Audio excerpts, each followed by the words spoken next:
Happy Sunday, everybody. Yes, I am here with you, and you are here with me, Kiara the Voice, and we are joined here together on the most amazing, beautiful Sunday ever. Yes, coming in off of the amazing holiday that is set for us to just be in the presence of love and really take time to be thankful of all that has transpired in our year, because there's always so many blessings and all of the lessons that have been learned, and it's up to us to take that time to really reflect and just look at our success and our own growth so that we can know how to tune into the focus even more clearly than we were before as we enter into a new year. And man, this week has just been really good in my sense of grounding, in my sense of dedication to how it is I want to continue to be able to present all of the crazy ideas that happen in my mind to the rest of the world, and really continue to invite people in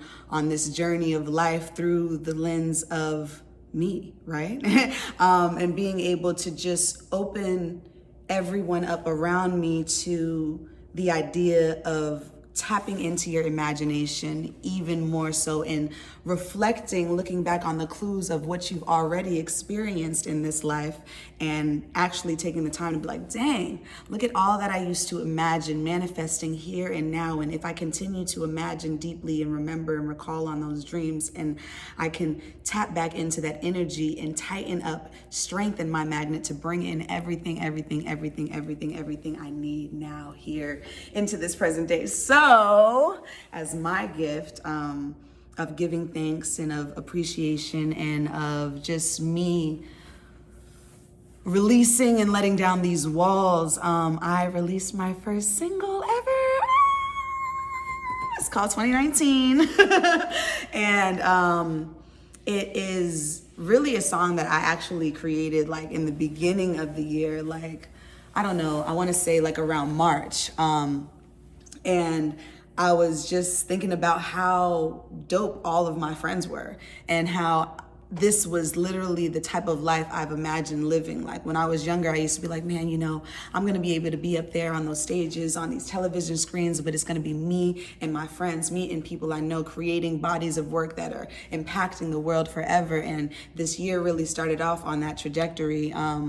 When I booked my first music video, and it was me and my roommate Corey, we booked the music video, and it was really awesome to just be a part of this Black excellence piece, and it felt like, wow, look, and our homegirl was choreographing it, so it was just like, wow, look, me and my friends, we are doing this, giving something to the world that is going to leave an impact of beauty and art at the same time.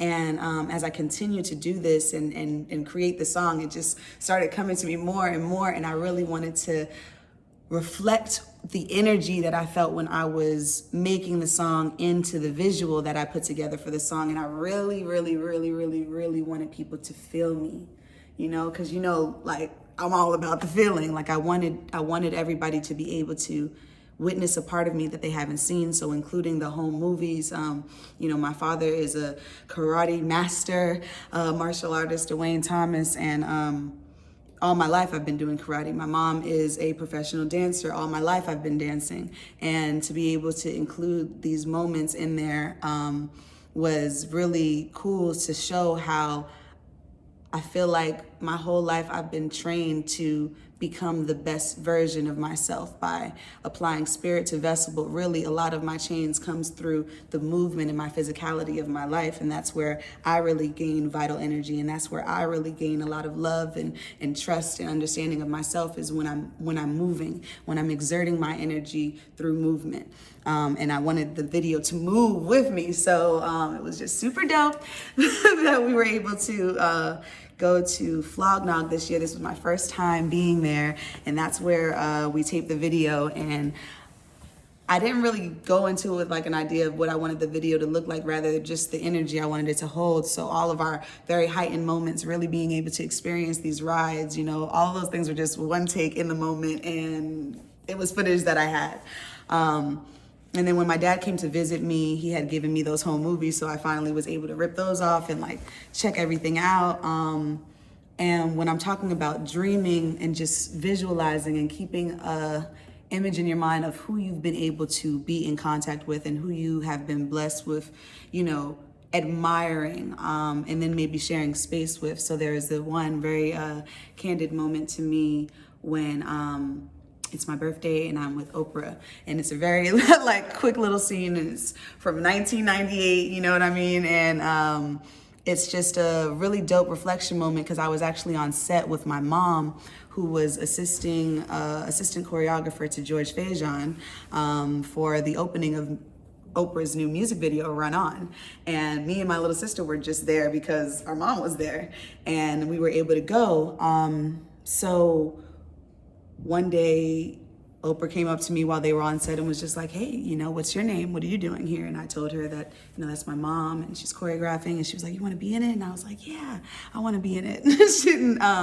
Then I got to be in it. But during that week that we were filming, it also was my birthday. There was a lot of things that happened to me. I lost like one of my front teeth. So I was very like bashful and shy. I don't know if you like see me in the video. Normally I'm like extra smiley, but in that video, I'm kind of like hiding my face, but that's because a tooth just fell out in the front of my face and a little embarrassed. And just having that moment, that little moment, we had multiple moments, but having that moment and being able to like share that moment, it's something and a vision that I've always kept in my mind and something that I always throughout my whole life have reflected on, of knowing the ability of my energy to reach those that I feel like will be a part of my elevation, if that makes sense. Because in this world, it's about what you know and also who you know and also how you nurture relationships. And I believe a strong part of how you nurture relationships is about how you nurture yourself, because you can only give in any type of relationship, in a friendship, in a partnership, in a business relationship, whatever. You can only give from what you have. And if you're given from a place that isn't full, then you're not giving your fullest. And that's where there becomes this tension and misunderstanding of what's happening. So as long as you continue to nurture your spirit and fuel your mind with the thoughts and the visions of seeing that great change, or seeing yourself as that highest version of yourself, then you will get there, Your job then is to have the patience and the focus and the dedication to getting there. And earlier in the summer, I had talked about the heart being broken into 3 compartments, and I can't remember where I read that at. I want to say it was either in one of my cards or definitely one of the books that I have been reading, but it said that it was love, surrender, and then devotion. And I feel like I'm now in releasing this video, putting out the song, like, and everything, and just really being that focused to give the way I wanted to give has been a big part of my surrender and letting go of my attachments to whatever, like just being, because we get attached to the things that are outside of being, and it gets hard to become a being again. And so I'm understanding what that is. But in that surrender, I feel this opening up to the gateway of devotion, and now knowing clearly what I want to stay devoted to and how I need to devote myself to myself, and what fuels me and what gives me courage to keep going and to keep sharing and to just let my light shine on the world.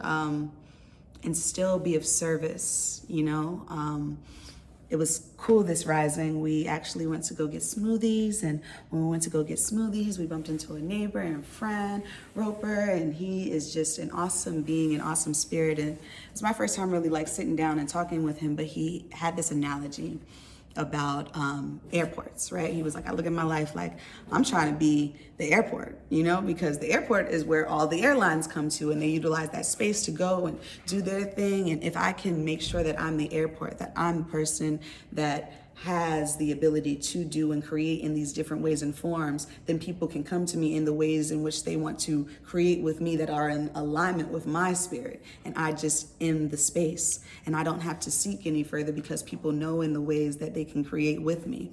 And so I thought that was really dope. I'm gonna take that and continue to allow that to open me up and understand myself more. And I just wanted to share that with you all because I feel like it'll help you understand and open yourself up more. So happy Sunday. Today is going to be a beautiful day. This is going to be an amazing week. Welcome to December. we have entered into the winter wonderland, and I hope that you continue to take time to love and understand yourself fully, and just, you know, in this time where literally the seasons are changing and it's the season of things dying, allow things to die.